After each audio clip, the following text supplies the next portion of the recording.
इस नीलकंठ और मसूरी का 3 दिन का टूर प्लान बताने वाला हूँ। कैसे आप मात्र 3 दिन में ये सभी जगह अच्छे से घूम सकते हैं और वो भी बहुत ही चीप एंड बेस्ट कन्वीनियंट तरीके से। तो घर बैठे बैठे बोर मत होइए, इस वीडियो को पूरा देखिए। ये वीडियो आपके बेहद काम आएगी अगर आप भविष्य में कभी भी हरिद्वार, ऋषिकेश या नीलकंठ घूमने जाने का प्रोग्राम बनाने वाले हैं। मैं दावे के साथ कह सकता हूं कि हरिद्वार, ऋषिकेश, नीलकंठ, मसूरी की ऐसी डिटेल्ड वीडियो आपको YouTube या कहीं भी नहीं मिलेगी। इसलिए वीडियो को पूरा देखिए और एंजॉय कीजिए। वीडियो को ज़्यादा से ज़्यादा लाइक और शेयर भी जरूर कीजिएगा। दोस्तों, हरिद्वार सड़क मार्ग और रेल मार्ग दोनों से ही पूरे देश से वेल कनेक्टेड है। इसके अलावा अगर आप फ्लाइट से आना चाहते हैं तो नज़दीकी एयरपोर्ट देहरादून में है, जो जॉली ग्रांट एयरपोर्ट नाम से जाना जाता है। देहरादून और हरिद्वार के बीच की दूरी करीब 50 किलोमीटर है और देहरादून से हरिद्वार तक के लिए आपको बसेस और इसके अलावा टैक्सी भी मिल जाएगी। टैक्सी वाले चार्ज करते हैं करीब 1200 से 1500 रुपए तक। बट अगर आप ट्रेन या बस से आते हैं तो आपको किसी भी तरह का टैक्सी चार्ज नहीं देना पड़ेगा, क्योंकि हरिद्वार में बस स्टैंड और रेलवे स्टेशन हर की पौड़ी के मेन रोड पर ही स्थित है और दोनों लगभग आमने सामने हैं। हरिद्वार के बस स्टैंड और रेलवे स्टेशन से हर की पौड़ी के बीच की दूरी 2 से 3 किलोमीटर है, जहां तक आपको रिक्शा मिल जाएंगे जो आपसे चार्ज करेंगे एक पैसेंजर का 20 से 30 रुपए तक। हरिद्वार पहुंचने के बाद सबसे पहला सवाल सभी के मन में यही आता है कि रुकने के लिए चीप एंड बेस्ट होटल कहाँ मिलेंगे। मैं आपको बताने वाला हूँ सस्ते से महंगे के क्रम में सबसे अच्छा तरीका हरिद्वार में स्टे करने का। देखिए, अगर आपका बजट कम है तो आप हरिद्वार में डॉर्मेट्री में रह सकते हैं। ये जो डॉर्मेट्री आप वीडियो में देख पा रहे हैं स्क्रीन पर, ये डॉर्मेट्री हरिद्वार की सबसे बेस्ट डॉर्मेट्री में से एक है। यहाँ पर एक व्यक्ति का वो चार्ज करते हैं 120 रुपए पर बेड, जिसमें आपको एक बेड, चादर, तकिया और कंबल दिया जाता है। पूरे हॉल में काफ़ी सारे बेड मौजूद रहते हैं। अगर आप 2 से 3 लोग या काफ़ी ज़्यादा मेंबर्स हैं तो आपके लिए बेस्ट ऑप्शन रहने वाला है। अगर आप कम बजट में हरिद्वार में स्टे करना चाहते हैं, इसमें आपको कॉमन वॉशरूम भी दिया जाता है, साथ में पीने के पानी की भी उचित व्यवस्था मिलती है। और इसी डॉर्मेट्री में आपको रूम भी अवेलेबल हो जाएंगे, जिनके चार्जेस रहते हैं करीब 400-500 तक। बहुत अच्छे रूम यहाँ मिल जाते हैं। दूसरा ऑप्शन है आपके पास, आप किसी धर्मशाला में रुक सकते हैं। हरिद्वार में यूँ तो बहुत सी धर्मशालाएं हैं और सभी के बारे में बता पाना काफ़ी मुश्किलों भरा हो जाएगा, तो ऐसे में मैं आपको बताता हूँ कि कॉमन जो धर्मशालाएं हरिद्वार में हैं वो रेलवे स्टेशन से लेकर हर की पौड़ी के बीच के मेन रोड पर ही अवेलेबल है। आप चाहे तो किसी भी धर्मशाला में रूम ले सकते हैं, जिनका चार्ज 300 से 800 रुपए तक रहता है। अगर आप प्राइवेट रूम लेना चाहते हैं तो वो भी ले सकते हैं। प्राइवेट रूम की भरमार है पूरे हरिद्वार में। आप ऑनलाइन बुक कर सकते हैं, लेकिन ऑनलाइन बुक करने की एडवाइस मैं आपको नहीं दूंगा, क्योंकि हरिद्वार में जितने भी ओयो या किसी दूसरी ब्रांड के होटल्स हैं वो हरिद्वार हर की पौड़ी से काफ़ी ज़्यादा दूर स्थित है। अगर आप अपनी पर्सनल गाड़ी या कोई टैक्सी लेकर आए हैं तो आप ऑनलाइन होटल बुक कर सकते हैं। बट अगर आप अपनी पर्सनल कार या टैक्सी नहीं लाए हैं तो आपको ऑनलाइन होटल बुक करने के बाद काफ़ी असुविधा हो सकती है। तो ऐसे में आप ऑन द स्पॉट आकर ही रूम बुक करें तो ज़्यादा बेटर आपके लिए रहेगा। और प्राइवेट होटल आपको 400 से लेकर 2000 रुपये तक के मिल जाएंगे, जिसमें सभी तरह की फैसिलिटीज़ आपको प्राइस के अकॉर्डिंग मिल जाएगी। दूसरी बड़ी चीज़ आती है खाने के बारे में। काफ़ी लोग सवाल करते रहते हैं कि आप खाने के बारे में फुल डिटेल दिया कीजिए। तो मैं आपको बताता हूँ कि हरिद्वार में आपको किसी भी तरह की खाने की समस्या नहीं होगी, क्योंकि हरिद्वार में सभी तरह का साउथ इंडियन, नॉर्थ इंडियन, जैसा भी आप फूड लेना चाहते हैं वो आपको मिल जाएगा। और थाली की बात करें तो हरिद्वार में जो स्टार्टिंग है वो 50 रुपये से शुरू हो जाती है, जो 300 से 350 तक हो सकती है। इसके अलावा हरिद्वार हर की पौड़ी पर चोटी वाला रेस्टोरेंट बहुत ज़्यादा फेमस है, बहुत ज़्यादा कस्टमर्स वहाँ पर आते हैं। और मोहनपुरी वाले जो हर की पौड़ी के ठीक पास में है, वो बहुत ही ज़्यादा फेमस शॉप है हरिद्वार की। अगर आप हरिद्वार मॉर्निंग में 6, 7, 8 बजे तक भी पहुँच जाते हैं तो आप अपना रूम लेने के बाद या जो भी आपने बुक किया है वो रूम या डॉर्मेट्री लेने के बाद आप फ्री हो जाते हैं और अब आपकी आगे की यात्रा शुरू होती है। सबसे पहले मैं आपको रिकमेंड करूँगा कि आप रूम लेने के बाद हर की पौड़ी आ जाइए। वहाँ पर आप गंगा जी में स्नान कीजिए। गंगा जी में स्नान करने के बाद आप ब्रेकफास्ट वगैरह कर सकते हैं, जो नज़दीक हर की पौड़ी के आसपास ही हैं। जो भी मैं रेस्टोरेंट के नाम बताए थे आपको, मोहनपुरी वाले या चोटी वाला रेस्टोरेंट, वो ठीक हर की पौड़ी के ही पास में स्थित है। अगर आप हरिद्वार की आरती में सम्मिलित होना चाहते हैं, जो गंगा आरती होती है, तो उसका टाइमिंग मॉर्निंग में तो सुबह 6 बजे है, लेकिन आप शाम को होने वाली आरती में सम्मिलित हो सकते हैं, जो शाम को 6 बजे होती है। आरती के लिए सबसे बेस्ट लोकेशन मैं आपको बताता हूं कि आप करीब से आरती में सम्मिलित हो सकते हैं, तो आप ब्रह्म कुंड के आसपास खड़े हो जाइए, वहां पर आरती आप बहुत करीब से देख पाएंगे। हरिद्वार हर की पौड़ी पे गंगा जी में स्नान करने के बाद, ब्रेकफास्ट करने के बाद आप मनसा देवी और चंडी देवी यात्रा पर जा सकते हैं। मनसा देवी और चंडी देवी यात्रा करने के लिए आपके पास 2 ऑप्शन है, या तो आप ट्रॉली से चले जाइए या फिर पैदल चले जाइए। मैं दोनों के बारे में आपको डिटेल में बता देता हूँ। हर की पौड़ी की तरफ से जब आप बस स्टैंड या रेलवे स्टेशन की ओर आएंगे तो राइट हैंड पर आपको पहला रास्ता मिलेगा मनसा देवी यात्रा के लिए। ये जो पहला रास्ता है ये पैदल मार्ग है। अगर आप पैदल यात्रा करना चाहते हैं तो इस मार्ग से जा सकते हैं। थोड़ा आगे आने के बाद मेन रोड पर एक दूसरा रास्ता आपको मिलेगा मनसा देवी यात्रा के लिए। यह रास्ता वो रास्ता है जहां पर आपको ट्रॉली या उड़न खटोले का टिकट मिल जाएगा। अगर आप ट्रॉली से यात्रा करना चाहते हैं तो मैं आपको सजेस्ट करूंगा कि आप एक कंबाइंड टिकट ले लीजिए, जिसमें मनसा देवी और चंडी देवी दोनों की यात्रा आप ट्रॉली से कर पाएंगे, और साथ में मनसा देवी और चंडी देवी तक पहुंचने के लिए बीच के लिए आपको व्हीकल की भी प्रॉब्लम नहीं होगी। जो कंबाइंड टिकट होता है वो रहता है करीब 384 रुपए का। इसमें मनसा देवी ट्रॉली, चंडी देवी ट्रॉली और दोनों के बीच के लिए व्हीकल भी आपको प्रोवाइड कराया जाएगा। सबसे बेस्ट ऑप्शन यही रहता है। बट अगर आप चाहते हैं कि आप मनसा देवी की यात्रा पैदल करना चाहते हैं तो आप पैदल कर सकते हैं। बट एक सजेशन मैं आपको देना चाहूँगा कि आप पैदल मनसा देवी की यात्रा कर लीजिए, but Mansa Devi trolley counter से ही आप व्हीकल का टिकट ले लीजिए, जो आपको एक पैसेंजर का पड़ेगा 70 रुपये। उसके बाद अगर आप चंडी देवी की ट्रॉली से यात्रा करना चाहते हैं तो मनसा देवी टिकट काउंटर से ही आपको टिकट मिल जाएगा चंडी देवी यात्रा के लिए। बट अगर आप दोनों यात्रा ट्रॉली से करना चाहते हैं तो कंबाइंड टिकट लीजिए, सबसे बेस्ट आपके लिए रहेगा।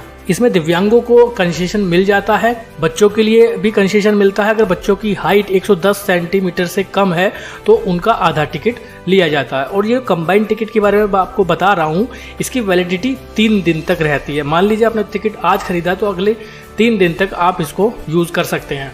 इसके अलावा 1 वे टिकट की भी फैसिलिटी यहाँ आपको मिल जाती है। अगर आप मनसा देवी का 1 वे टिकट लेना चाहते हैं तो 84 रुपये का आपको मिल जाएगा, और चंडी देवी का टिकट जाने और आने का एक पैसेंजर का रहेगा 193 रुपये, और वहीं मनसा देवी मंदिर का एक पैसेंजर का जाने आने का टिकट करीब रहेगा 121 रुपये। तो चॉइस आपकी है, आप जिस भी तरीके से जाना चाहते हैं आप जा सकते हैं। जो व्हीकल वाले टिकट के लिए मैं आपको बता रहा हूँ, 70 रुपये का जो टिकट होता है वो जरूरी इसलिए है कि क्योंकि जब आप चंडी देवी यात्रा पूरी करने के बाद नीचे शाम तक आएंगे तो चंडी देवी मंदिर मार्ग से हरिद्वार तक हर की पौड़ी के आसपास आने के लिए आपको व्हीकल की बहुत ज़्यादा प्रॉब्लम होने वाली है। क्योंकि मुझे उस तरह की प्रॉब्लम फेस करने को मिली थी जब मैं पहले एक बार गया था। तो इसीलिए मैं आपसे यही कहना चाहूँगा कि मनसा देवी ट्रॉली काउंटर से व्हीकल टिकट अवश्य लें। अगर आप कंबाइंड टिकट लेना चाहते हैं तो सबसे बेस्ट है, बट अगर आप मनसा देवी पैदल जा रहे हैं और चंडी देवी यात्रा ट्रॉली से करने वाले हैं तो साथ में व्हीकल टिकट भी जरूर ले लें। ये हो जाती है आपकी डे 1 की जर्नी। दोनों यात्रा करने के बाद आप वापस हरिद्वार अपने रूम में, अपनी डॉर्मेट्री में, अपने होटल में आ जाइए, डिनर कीजिए, विश्राम कीजिए। ये फर्स्ट डे की जर्नी आपकी बहुत ही ज़्यादा एंटरटेनिंग होने वाली है। ट्रॉली में सफ़र करना अपने आप में बहुत ही ज़्यादा दिलचस्प रहता है। इसके बाद नेक्स्ट डे यानी डे 2 में आप ऋषिकेश जा सकते हैं। हर की पौड़ी से आप चाहे तो ऋषिकेश के लिए जो बाईपास है वहां तक पैदल ही आ सकते हैं। सिर्फ गंगा रिवर आपको पुल द्वारा क्रॉस करनी होगी।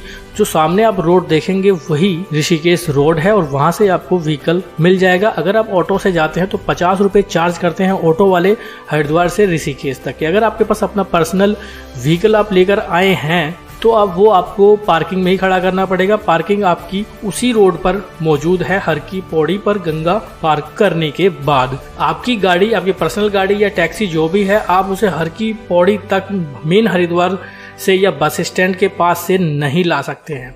इसके लिए आपको, आप कहीं से भी आइए, आपको बाईपास की पार्किंग में ही अपनी गाड़ी लगानी होगी।